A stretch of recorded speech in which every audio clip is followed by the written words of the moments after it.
Welcome to the Insomnia Project. Sit back, relax, and listen. As we are about to have a conversation about the mundane, one thing we can promise is that our conversation will be less than fascinating, so you can feel free to just drift off. Thank you for joining us. We hope you will listen and sleep. I'm your host, Marco Timpano. And I'm your co-host, Nidhi Khanna. I'm a little bit breathy today, Nidhi. Are you? Yeah, Why, I think Marco? I'm fighting something, so I can feel it. You know when you can feel things in your voice? Mm-hmm. That's how I'm feeling today. Well, you made that wonderful ginger tea, so hopefully that will... Do you like it? I enjoy ginger tea, so okay. that's, yeah. It can be a little bit strong. Like, I think I oversteeped mine. I think I need to lightly steep the ginger tea because it was a bit peppery. See, I love that. Okay. I love it when it's oversteeped and peppery. One of the interesting things about Nidhi is whenever we go to a restaurant, one thing she'll always do when the food comes, she'll always be like, "Do you have some hot sauce? Can I get some hot sauce?" Before she even tastes it, there's got to be hot sauce on the table. I really evaluate my restaurants based on their hot sauce selection. Oh, really? I do. What is a faux pas? If I ask for hot sauce and they give me Tabasco, No. Not a good scene. yeah, it's not a good scene. Or Frank's, even worse. Really? Yeah. What if they bring you a little tray of different sauces? That works? I'm very impressed by that. All right, so there you go. If Nidhi comes in, have your tray of sauces ready. There you go. I wanted to talk to you about doors. Let's do it, Marco. So, first of all, what kind of door do you have at your house? Is it a metal door or a wooden door? That's a good question, actually. So, I want to say it's it's like a fire door because I live in an apartment. Right. So it's I'm assuming a wooden door, but I could be very wrong. No, because it's a fire door. But So the door that leads to your apartment is a fire door? Yeah. Okay. But not like your typical fire door like you would find in an office. Right. But don't apartments have to have like a special type of door? Well, that's a great question. I don't know. My door is a metal door. Is it? Yeah. It's a metal door because we have a magnet on it. And my preference is a wood door. Mm-hmm. Because do you prefer to knock or ring a doorbell, Nidhi? What's your preference? Like when you approach a friend's house or a stranger's house that you need to contact? I usually first look for a doorbell. So you prefer a doorbell? I don't know if it's that I prefer it. It's more of, it's what I'm accustomed to. Okay. So it's habitually what I would look for, but I would love to have like a door knocker or something like that. I think your door is a wooden door. Is it? I think it's, now that I think of it, because I'm like, I was just about to say I haven't been to your apartment, but I so have. We recorded the last episode there. Yes. And well, I think the front door is definitely a wooden door. Front door. Like the front door leading into the corridor. But See, I think that's the black one. I Yeah. think that's a metal door. I think your door is a wooden door. You know how you can easily find this out is knock on the door when you go home and see how it feels, right? Oh, yeah. I wouldn't be able to tell you that way either. Do you have one of those things that you look out? No. What are they called? A peephole? Peephole, yeah. You don't have one? No. Oh. You should get one. Like, I live in a house, right? So... I have one. Now, would you use a peephole? Because Amanda uses it. I don't really use it. I don't use it. Also, the doorbell for the house that I live in doesn't work. So in order for you to, for me to open the door, you would be contacting me. I see. So I would know who's at the door. Okay. And what if you're expecting a package? I don't really expect packages. Okay, fair enough. You need to get more packages delivered, I think so. I guess so. What about, have you ever seen those I guess they're called knockers and stuff that have different kind of like a woodpecker that knocks or like a little bear's paw? I don't know. Or like a lion or something. What do you think of those? Okay. So door knockers for me can be really cool. Like if they're like a family treasure of some sort or crest or like wow, what kind of families do you know that have family crests? I don't know. Like that. Just if you're like own a castle in England or something. Okay, or France. fair. Okay.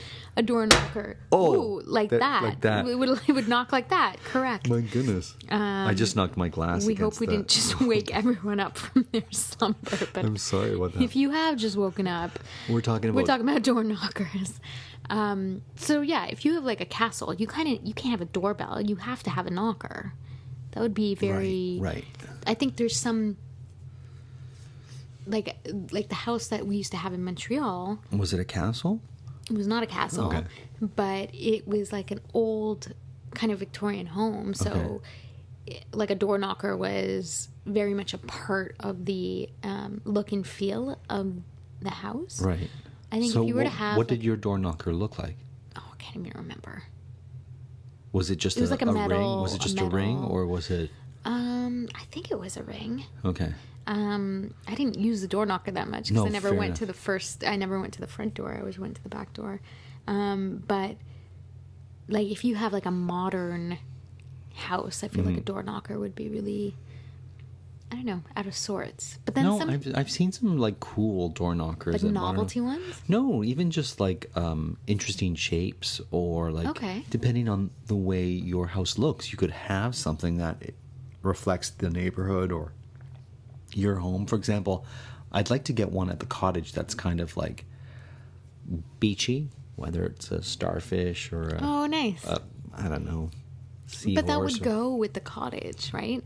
Like, But nobody really. The interesting thing is nobody knocks on the door at the cottage. No, exactly. Right, you just kind of come in, and Yeah. if you have guests, I guess they could knock. But generally speaking, you would have the door open, and people would come from the front door. And when you knock, like when you're knocking Right. on a door using a door knocker, how many knocks do you do? Okay, so if I use my fist, A fist? no, what do are you you call doing? it? Punching your no, but like if I'm these not doors? using a knocker, a proper knocker, if I'm Okay. just knocking with Oh, my I hand. see. Okay. What would you call that? Like a clenched hand? Sure. So if I'm knocking with my hand on the door, I think I knock 3 times. Mm-hmm. Knock, knock, knock. If I'm using a door, like a brass door knocker, I think twice. Bang, bang. That sounds about right. I don't know what the etiquette is with regards to that. Nidhi's going to look it up. I don't know. I'm going to... Now, is there a particular color that you like for your door? Oh, that's a good question. Because we painted ours yellow. Oh, why did you choose yellow? Because I was like looking into like feng shui colors, and I don't know, we just wanted to paint it. I think it was kind of like an off-white, and we were just like, let's paint it an interesting color or something like that. And I don't know how we determined yellow. I think maybe Amanda picked it. I don't think I was like fighting too hard. Well, it is supposed to be a very calming color. I don't know what, to be honest, I really don't know why we picked yellow, but we picked yellow. I think red is a good luck color for doors in feng shui. That's why you'll often see homes with red doors. It's also easy to like make it distinct because not many people have a red door. So I'm the house with the red door. Right. You know? I think there's more homes than you think that have red doors. Really? Yeah, now that I said that, you take a look when you're like jogging or driving and see how many red doors you see. I will do that now. You know what we did at my mom's place is we put in a keyless lock. Yeah. And how does that work? So basically, you still have a key for it, but you can access it with a series of numbers. So you just kind of like type in, like a keypad, right? And you type in the number, whatever it is. Let's say it's 1, 2, 3. And it'll unlock the door, which is great when you have a lot of things in your hand. You can just type in the number and it opens it up. Nidhi, to install this, it was a nightmare. You know when you get instructions in something you've purchased and they aren't clear? And you would think that a company that offers, you know, a product that requires installation nowadays would have a website that would explain it, right? Luckily, there's a whole bunch of YouTube videos out there that people like us put on the net. So thank you to those people who decide to put how to set your keyless door lock. because we were able to figure it out only because of that, because the instructions were far too convoluted for us to figure that out. What about a doormat? Do you have doormats in front of your place? I do, but I just want to go back to the instructions for a moment. Oh, sure. Because I recently put together, using IKEA instructions, a box, essentially, for my living room. And is it the one I saw the other day? The one that I said, this is really nice, and you said I got it from IKEA? That you have, like, your candles and no, this was in the study room where the desk that you gave me is. There's, like, 3 box type things there now. And to put together these very simple boxes took me, like, an hour. Wow. Because, the instructions... Because you know how IKEA instructions don't have words, right? They just have that little stick guy or girl. Yeah, and the pictures, right? And so I had to Google it online to figure out. Apparently, there's a common problem with this box because you have to make sure that the side that you put in last is the correct one. Otherwise, the thing won't fit. Oh, so it's one of those, like, if you get it in the wrong way, it's not going to work. Oh. Yeah, if you put the wrong side up last, it'll just be a mess, and then you'll ruin the entire thing. So, yeah. Did you solve? Were you able to? I was able to solve it, and then it was a breeze. Sure. But it was one of those IKEA moments. Yeah, it's one of those that we were discussing life hacks, you and I, and there's a life hack that says when you're doing a IKEA assembly or some sort of assembly project, to have a muffin tin to put the different screws and bolts in, so that sense. Because oftentimes you'll get something that has different types of screws that you're gonna have to use one type in one area of the thing you're putting together and another type, and it'll have nuts and bolts and things that you might need. Well, you put them in the different sections of the muffin pan and you'll know where they are, so you're not scrambling to look for them. I thought that was a great life hack. That is a great life hack. Mark, I'm just looking at knocking etiquette. Oh, so there is such a thing. There is. And it really depends on what your intention is when you're knocking. Okay. So if it's sort of like a general access knock, you're really looking to knock your knuckles 4 times. Oh, 4. So if you're just trying to get access to room, it's a general knock. It's 1, 2, 3, 4. And you're supposed to... for those of our listeners who are musically inclined, it's supposed to be in a straight 8th note pattern. Okay. Do you know what that means? No, not quite. I don't either. So it would be like a clock, clock, clock. Okay. Clock. So there's an extra knock there. But if it's an inquisitive knock, like, are you home or something? Are you home and you're expecting a response from the person on the other side or something like that, then you're supposed to do it in odd numbers. Okay. So 3 knocks or 5 knocks. Oh, interesting.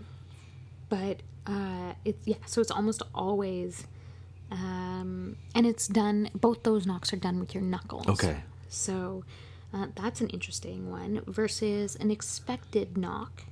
You don't need to be as polite with your knocking because the person's expecting you. Okay, so I'm coming to your house to record a podcast. You're expecting me. So how many times do I knock? So you still knock about 3 times, similar to the inquisitive knock, but with more emphasis. Because, like I'm here. Boom, boom, boom. Yes. Okay. Or most commonly people will just do a simple 2 knock pattern because it's expected. Right. So you're the waiting. Person knows. So it's like knock, knock. So that's pretty much basic knocking etiquette. With almost 500,000 customers and over $1 trillion of secure payments, Bill isn't new to intelligent finance. It's the proven way to simplify bill pay and maximize cash flow. Want to learn more? Visit Bill.com/proven for a special offer. That's the sound of a big deal. At Wayfair, that sound happens a lot. Dream sofa for half the price? Big deal. New dining table you've been eyeing for months? Big deal. Finally picking up those last few pieces and finishing that bedroom? Now that's a really big deal. Whatever your home needs, Wayfair has the selection, the savings, and over millions of 5-star reviews to back it up. Shop Wayfair.com today before someone else snags your big deal. Wayfair, every style, every home.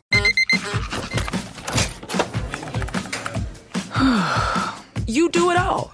So why not get all the electrolytes? Hydrate better than water with new Gatorade Lower Sugar. Now with no artificial flavors, sweeteners, or colors. And 75% less sugar than regular Gatorade. New to the fridge. All the Gatorade electrolytes you love. Gatorade Lower Sugar. Is it in you? Now available nationwide. Yeah, what about doorbells? Do you ring it just once and stand back and wait? How long before you ring it the second time? That's a good question. How long? I usually wait anywhere from like 5 to 15 seconds. Okay. Right? Because... Well, it depends on the doorbell, because now they, there was a time, I know my mother-in-law just installed a doorbell that you could have different chimes. So she had like Christmas, and then she changed it to New Year's, and it has like the bells of Westminster, and like it has... How long does the bell take to ring? Well, let's just say, you're listening to a tune by the time all is said and done. But I think it also depends on whether or not you know the person's at home. I like the ding dong. That simple, classic. Just ding dong. I like that. And if you know the person's there and you keep ringing, right, I feel like that's a little excessive. But if you're not sure is the person home, I would ring maybe twice, 3 times max. See, we have a problem with our doorbell, because you can only hear it on the main floor. So if we're all the way upstairs and you ring the bell, I won't hear it. So make sure you call or you keep ringing, because... Good to know. Sometimes I'll be upstairs and I'll be like, was that the doorbell? And then by the time I come down, there's a note on the door that I now have to pick up the package at post office, and I'm like, oh, I missed it. You know what I mean? I feel like there's got to be a life hack for, or a way to make that easier, like the delivery of packages. There should be something where you can, like, you get a text. Yeah, or you can track it in real time. Yeah, that'd be is great. it at your door or something? A GPS type of locator on the package. Now, so your doorbell doesn't work at your place? No. Are you planning to get it fixed? I think I need to change the batteries or something. Oh, so it's a simple thing that you just... I think so. Okay. I can help you with that in case. We'll take a look. Thank you. Can you also put my smoke detector back? Oh, you should have that working. Yeah, it required... So here's the issue with the smoke detector / carbon monoxide detector. Right before the holidays, a few weeks before the holidays, it started to beep, but it was beeping so infrequently that I thought I was just hearing things. Okay. And then it started to beep and beep and beep, and then a woman's voice started to come on every 20 minutes saying, battery low, change batteries. Wow, you have a very sophisticated... Except, Marco, it did this all night long, between the beeping and the woman's voice. Now, the problem with all of this is that I am 5'3". Oh, no. And my ceiling is very high. Right. And the step stool that I had could not reach it. So I spent the whole night in this state of, I think, torture, because they must use this type of torture on people, trying to fall asleep and being woken up by this beeping every time. Which means that it's really great if there is a problem, because you're going to wake up to the sound of this alarm. Right.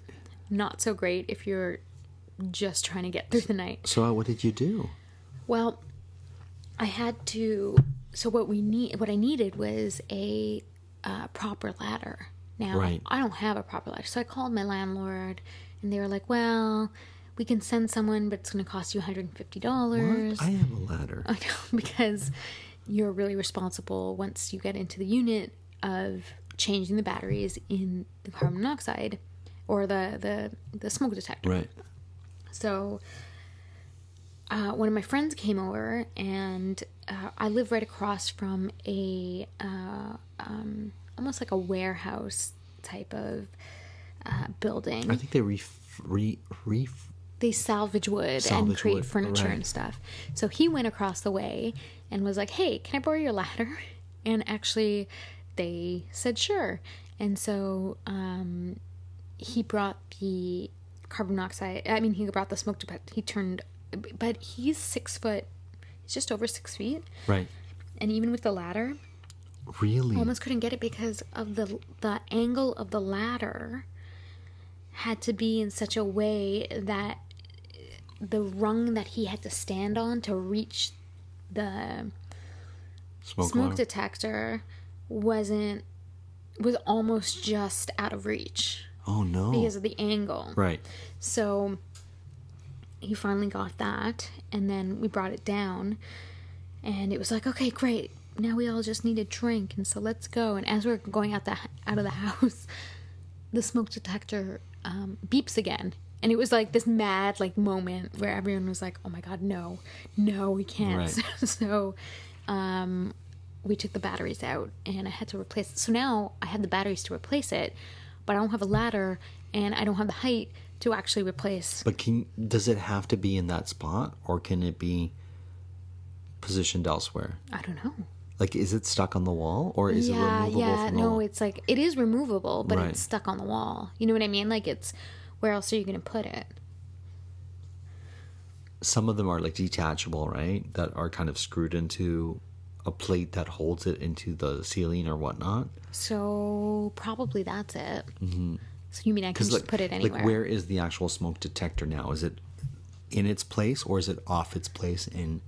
Oh, it's sitting off. on. Is it sitting on a table or something? Let's say, right? Yeah, underneath the sink, essentially. Okay. Now, do you insert the batteries into the unit that's underneath the sink? Mm-hmm. Then you could probably place that anywhere you want. Oh, really? Yeah, most likely. Like, because the higher it is. Now, I'm no fire expert, but fire chief, but you want to keep it high because the smoke will billow up, and you don't want it, let's say, above your stove, right? Because otherwise, if you're cooking something, it'll go off, right? So that's why you tend to put it somewhere high in the middle of your apartment or whatnot, right? Yeah, that makes sense. And so you could put it somewhere that's a little bit more accessible to you. The problem is that all my ceilings are so high that there would be no, other than in the kitchen on top of the refrigerator, there would be no place for me to put it that would be that high. Well, I'll figure it out. I'll come over and we'll figure something out. Perfect. But right now, are you smoke detectorless? Yes. Oh, that's not good. No. Okay, we'll figure this out. Yeah. Listeners, stay tuned to that. Yeah. But I wanted to ask you about doormats. Yes. What do you think of doormats? I love them personally, and I wish we had more in this house. We have like 3 or 4 we change with the seasons. Yeah. Oh, okay. For your outdoor. Yeah, for the outdoor. Yeah. I use it only really in the winter for my boots. Right. I'm talking about I like the ones outside that say welcome or beware of dog, and part of it's kind of like looks like it's been bitten or something. What are the 3 that you have? I have there's a summer one that I think is some sort of beach scene, but I think it's made its way to my cottage. I have a blue plaid one that I guess would be our winter one. Oh, a blue plaid one. Like it's a light blue. I think it's out there right now. Okay. And then I have, I think one that we got rid of that was a green one color that said something on it. I don't remember.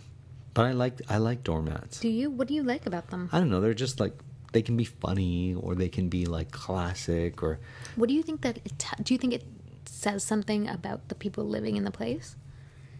Oh, like personality-wise? Yeah, I think so. I think it can express your personality at the door.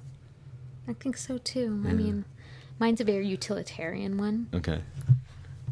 But now let me ask you this: what about wreaths and things like that hung on the door? I didn't grow up with it, so I never did it. But I would totally hang a wreath on my door. We grew up just around the holidays, like around Christmas, hanging them, right? Right. And then I was at one of these like houseware type stores, that they have a section for clothes and a section for beauty and a section for home.